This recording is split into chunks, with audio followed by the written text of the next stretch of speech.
함께 주기도문 하겠습니다. 하늘에 계신 우리 아버지, 아버지의 이름을 거룩하게 하시며 아버지의 나라가 오게 하시며 아버지의 뜻이 하늘에서와 같이 땅에서도 이루어지게 하소서. 오늘 우리에게 일용할 양식을 주시고 우리가 우리에게 잘못한 사람을 용서하여 준 것 같이 우리 죄를 용서하여 주시고 우리를 시험에 빠지지 않게 하시고 악에서 구하소서. 나라와 권능과 영광이 영원히 아버지의 것입니다. 아멘. 찬송가 515장 찬양하겠습니다. 찬송가 515장입니다.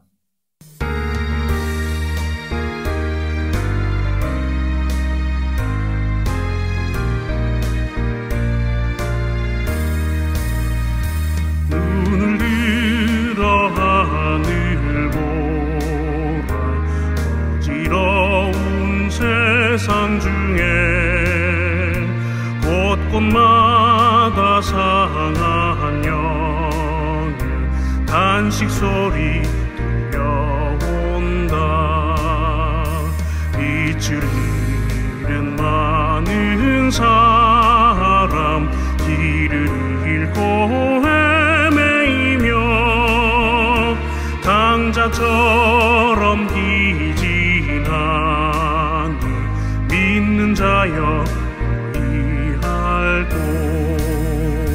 눈을 들어 하늘 보라. 어두워진 세상 중에 외치는 자 많건 많은 생명수는 말랐어라. 죄를 대속하신 주님, 선한 일꾼 찾으시나. 대답하리 어디 있나. 믿는 자여 어이할 곳. 눈을 들어 하늘 보라. 살아계신 주 하나님, 약한 자를 부르시어 하늘 뜻을 전하셨다. 생명수는 홀로 예수, 처음이요 나중이라. 주님 너를 부르신다. 믿는 자여 어이할 곳.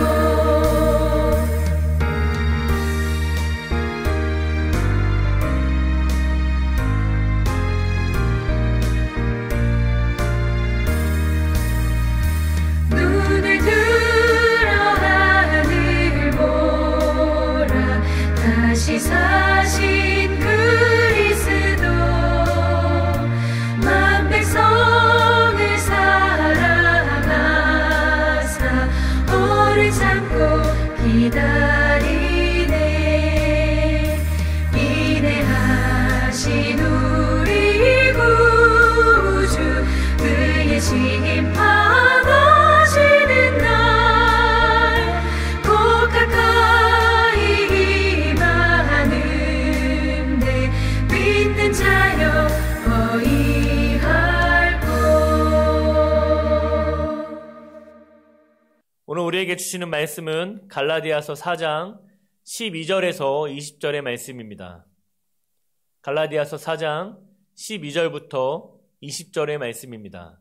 제가 봉독하도록 하겠습니다. 형제들아, 내가 너희와 같이 되었은즉 너희도 나와 같이 되기를 구하노라. 너희가 내게 해롭게 하지 아니하였느니라. 내가 처음에 육체의 약함으로 말미암아 너희에게 복음을 전한 것을 너희가 아는 바라.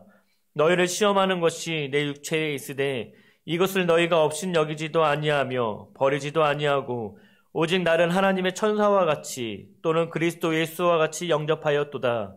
너희의 복이 지금 어디 있느냐? 내가 너희에게 증언하노니 너희가 할 수만 있었더라면 너희의 눈이라도 빼어 나에게 주었으리라. 그런즉 내가 너희에게 참된 말을 함으로 원수가 되었느냐? 그들이 너희에게 대하여 열심내는 것은 좋은 뜻이 아니요 오직 너희를 이간시켜 너희로 그들에게 대하여 열심을 내게 하려 함이라. 좋은 일에 대하여 열심으로 사모함을 받음은 내가 너희를 대하였을 때뿐 아니라 언제든지 좋으니라.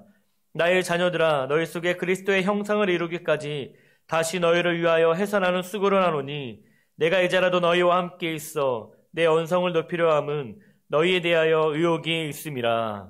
아멘. 여러분, 우리가 사도 바울이라고 한다면 끊임없이 복음을 전했던 사람이라고 할 수 있습니다.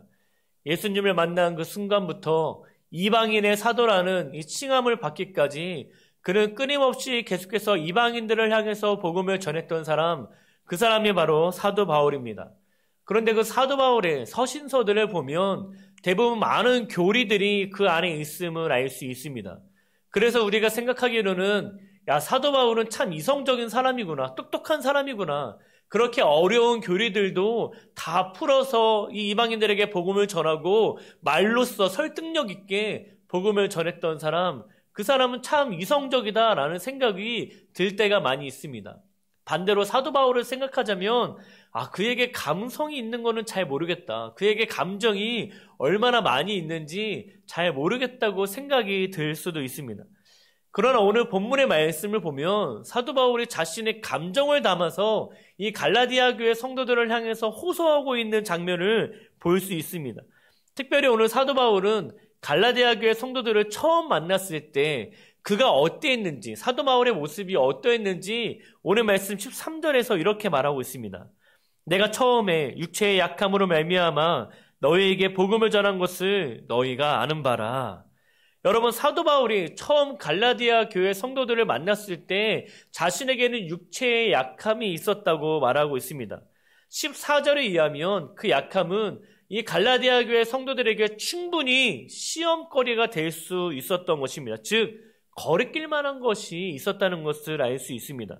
여기에서 언급된 육체의 약함이 어떠한 것인지, 어떤 질병을 가지고 있었는지는 우리는 정확하게 알 수 없습니다. 그러나 여러 가지 정황을 보면 많은 사람들이 사도 바울의 당시에 말라리아에 걸렸을 것이다 라는 이야기들을 하는 것을 볼 수 있습니다.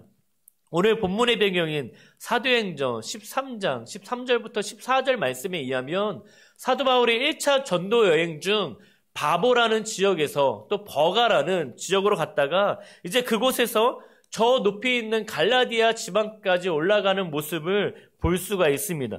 그런데 이 사도 바울이 갈라디아를 가기 전에 머물렀던 버가는 해안의 저지대였습니다. 그렇기 때문에 거기에는 아주 습지대가 많이 있었는데 그렇기 때문에 거기에는 말라리아 모기가 있었을 것이다. 그래서 말라리아에 걸렸을 확률이 높다라는 것이 많은 학자들의 추측입니다.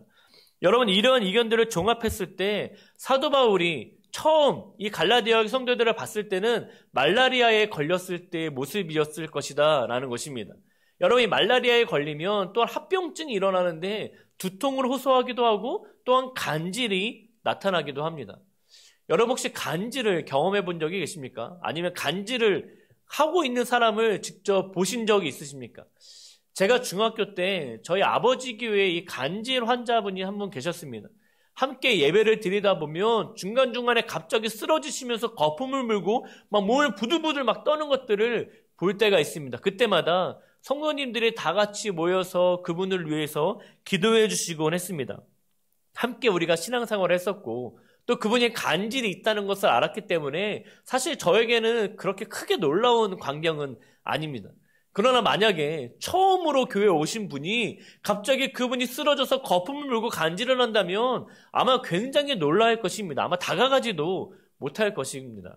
이처럼 여러분, 간질은 외관상 보기에 그렇게 좋아 보이지 않습니다. 이처럼 사도 바울이 이 갈라디아에 도착했을 때 말라리아로 인해서 간질이라는 병이 있었다는 것입니다. 그런데 더 놀라운 건 뭐냐면 바로 갈라디아 교회 성도들의 반응이었습니다. 사도 바울은 그들의 반응에 대해서 14절에 이렇게 말하고 있습니다. 너희를 시험하는 것이 내 육체에 있으되 이것을 너희가 업신여기지도 아니하며 버리지도 아니하고 오직 나를 하나님의 천사와 같이 또는 그리스도 예수와 같이 영접하였도다. 아멘. 여러분, 사도 바울이 갈라디아 교회 성도들이 자신이 있는 이 말라리아, 또 합병증으로 일어나고 있는 이 간질을 보면서 어떻게 했다고 말하고 있습니까? 업신여기지 않았다. 또 버리지도 않았다고 말합니다. 여기까지만 생각하더라도 갈라디아교회 성도들을 생각했을 때에는 참 대단한 사람이다. 칭찬받아 마땅한 사람이라고 생각할 수 있습니다. 그러나 단순히 갈라디아교회 성도들이 당시에는 예수님을 믿을 때도 아니었죠. 처음 사도 바울을 봤을 때니까. 그런데도 불구하고 그들의 인성이 이 아픈 자들, 특별히 간질이라는 이 질병을 보면서 업신여기지도 않고 버리지도 않았다. 참 이것만으로도 놀라운 사실입니다.